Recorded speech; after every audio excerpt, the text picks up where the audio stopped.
নাটক, সিনেমা, কবিতা, গান, থিয়েটার, যাত্রাপালার মধ্য দিয়ে দিয়ে প্রত্যেক দিন এমন এমন ক্যারেক্টার তৈরি করা হয়েছে যে মানে দাড়িওয়ালা মানুষটাই একটা ভুতুরে মানুষ, জুব্বা পরা মানুষটা হচ্ছে ভয়ঙ্কর, টুপিওয়ালা, তারপরে হচ্ছে জায়নামাজধারী, কোরআন পরে এই মানুষগুলো হচ্ছে সমাজের অপর।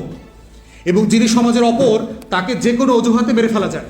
যিনি সমাজের অপর তিনি যে কোনো অজুহাতে জেলে যেতে পারেন এবং তার জন্য মিছিল করা যাবে না, তার জন্য প্রতিবাদ করা যাবে না, কারণ তিনি অপর। দুই মুখ সাপের মতো আর কি।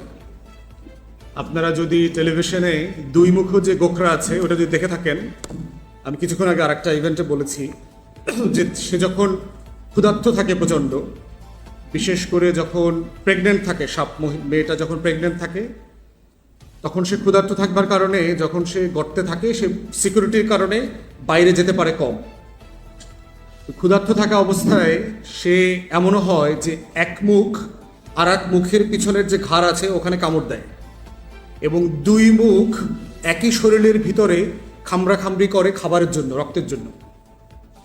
তো বাংলাদেশ রাষ্ট্রটা রাষ্ট্র না হয়ে ওঠার পিছনের যে গল্পগুলো দেখবেন, যে এই রাষ্ট্রকে যারা গড়বার কথা ছিল, বিনির্মাণ করবার কথা ছিল, লড়াই করে এই রাষ্ট্রটাকে সবার 20 কোটি 22 কোটি মানুষের রাষ্ট্র বানানোর কথা ছিল, তারা সবাই মিলে 53 বছর ওই দুমুখ গোখরার মতো করে এই রাষ্ট্রটাকে খামড়ে খামড়ে খেয়েছে এবং নিজের শরীরকে ক্ষতবিক্ষত করেছে।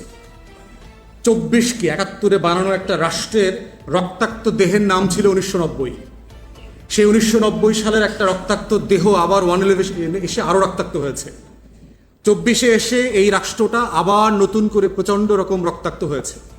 তো সেইখানে এই যে রাষ্ট্রের সংকটের জায়গাটা হচ্ছে যে রাষ্ট্র যারা 53 বছর ধরে চালিয়েছেন তারা আসলে ওই সাপের মতো ক্ষুধার্ত অবস্থায় এই রাষ্ট্রটাকে নিজের শরীরে কামড়ে কামড়ে ক্ষতবিক্ষত করবার চেষ্টা করেছেন। যদি এই রাষ্ট্রটাকে তারা নিজের মনে করতেন, যদি এই রাষ্ট্রটাকে, এই রাষ্ট্রের জনগণকে তারা নিজের মনে করতেন, যদি এই 20 কোটি মানুষকে আমি আমার পরিবারের মনে করতাম, তাহলে কিন্তু আমি ব্যাংক লুটপাট করতে পারতাম না। আমার পক্ষে তখন হেফাজতে শাপলা চত্বরে গণহত্যা চালানো সম্ভব হতো না, কারণ তারা আমার মানুষ, তারা আমার দেশের মানুষ। আমার সাথে ভিন্ন মত আছে, আমি তার মতের সাথে একমত না। ইখতিলাফ তো শরীয়তেও জায়েজ আছে, বাংলাদেশের সংবিধানেও জায়েজ আছে। একটা বিধিবদ্ধ জায়গাতে আমার ইখতিলাফের কারণে আমাকে বুলেট মারবে, আমাকে হত্যা করবে কেন? ঠিক একইভাবে দেখেন 24-এ যারা আন্দোলন করেছে, এখানে আন্দোলনের গণ অভ্যুত্থানের অনেক প্রমিনেন্ট ছাত্রনেতারা আছেন, আমরাও যারা ছোট করে এই আন্দোলনে অংশীজন ছিলাম। কেন হাসিনার বিরুদ্ধে কথা বলা যাবে না? এই দেশকে ওর বাপের কাছে আমরা বন্দুক দিছিলাম? এটা তো শেখ পরিবারের কাছে আমরা বন্দুক দিই নেই। বাংলাদেশ রাষ্ট্রের যে ঘোষণাপত্র ছিল 1971 সালের 17 এপ্রিল, যেটা পাঠ করা হয়েছিল, সেখানে তো রাষ্ট্রের মালিকানার প্রশ্ন পরিষ্কার করে বলা ছিল, উই দ্য পিপল, আমরা এই ভূখণ্ডের অধিবাসীরা, উই দ্য পিপল। এর ভিতরে জামাতও ছিল, হেফাজতও ছিল, আওয়ামী লীগকে ঘৃণা করে তেমন জাসদের কর্মীরাও ছিল। আওয়ামী লীগের নেতা কর্মীদের ডজনে ডজনে খুন করছে, গুম করছে সেই জাসদের নেতা কর্মীরা যেমন ছিল, সিরাজ শিকদারকে যারা মারছে তারাও সেখানে ছিল, উই দ্য পিপল। তাহলে সেই জনগোষ্ঠীতে কেন আমাকে বারবার লড়াই করতে হচ্ছে? সেই জনগোষ্ঠীর সামনে এসে আমাকে বারবার কেন প্রতিবাদের মিছিল নিয়ে আসতে হচ্ছে?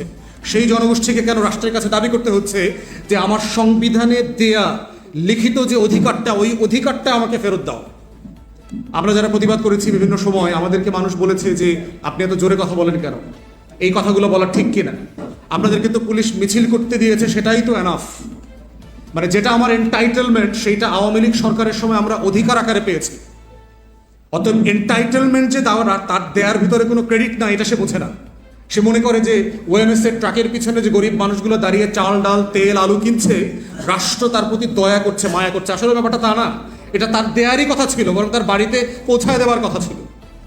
তো সেইখানে এই যে অপরায়ণের রাজনীতি, যে রাষ্ট্র কাউকে ওন করে না, রাষ্ট্র তার 20 কোটি মানুষকে একটা সত্তা আকারে জাতি মনে করে না, এই অপরায়ণের রাজনীতির গত 53 বছরের শিকার হয়েছে সবচেয়ে বেশি যারা, তারা হচ্ছে আমাদের ওলামায়ে কেরাম, আমাদের মসজিদ মাদ্রাসার দাড়িওয়ালা টুপিওয়ালা মানুষগুলো, যারা এই রাষ্ট্র থেকে সবচেয়ে বেশি বঞ্চিত, কিন্তু এই রাষ্ট্র দ্বারা সবচেয়ে বেশি নিগৃহীত বটে। এই রাষ্ট্রের ভিতরে তারা সংখ্যালঘুর মতো জীবনযাপন করেছেন এবং এমন এমন নাটক, সিনেমা, কবিতা, গান, থিয়েটার, যাত্রাপালার মধ্য দিয়ে দিয়ে প্রত্যেক দিন এমন এমন ক্যারেক্টার তৈরি করা হয়েছে যে মানে দাড়িওয়ালা মানুষটাই একটা ভুতুরে মানুষ, জুব্ব পরা মানুষটা হচ্ছে ভয়ঙ্কর, টুপিওয়ালা, তারপরে হচ্ছে জায়নামাজধারী, কোরআন পরে, এই মানুষগুলো হচ্ছে সমাজের অপর। এবং যিনি সমাজের অপর তাকে যে কোনো অজুহাতে মেরে ফেলা যায়।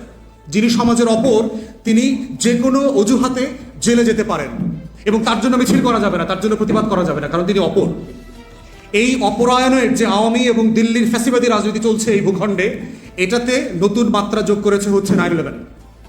এবং 9/11-এর সময় যেহেতু আমি নিজে লন্ডনে ছিলাম, আমি দেখেছি যে মাইনরিটি হিসাবে জীবনযাপন করবার যে সংকট, ব্রিটেনের মতো একটা রাষ্ট্র যেখানে অধিকার প্রাতিষ্ঠানিক আকার ধারণ করেছে, তারপরও তারা সেটাকে দিতে ব্যর্থ হয়েছে। এবং আমরা তো 3টা মাইনরিটিকে একসাথে আমাদের নিজেদের ভিতরে, ওই যে এক অঙ্গে বহুরূপ বলে না, ওইভাবে আমরা ধারণ করে জীবনযাপন করেছি। আমার গায়ের রঙের কারণে আমি মাইনরিটি, ওরা আমাকে আদর করে পিপল অফ কালার বলে আর কি। দেখবেন আমরা কালার টিভি বলি না, রঙিন টেলিভিশন মনে আছে আপনার? সাদা কালোর জমানাতে একটা রঙিন টেলিভিশন।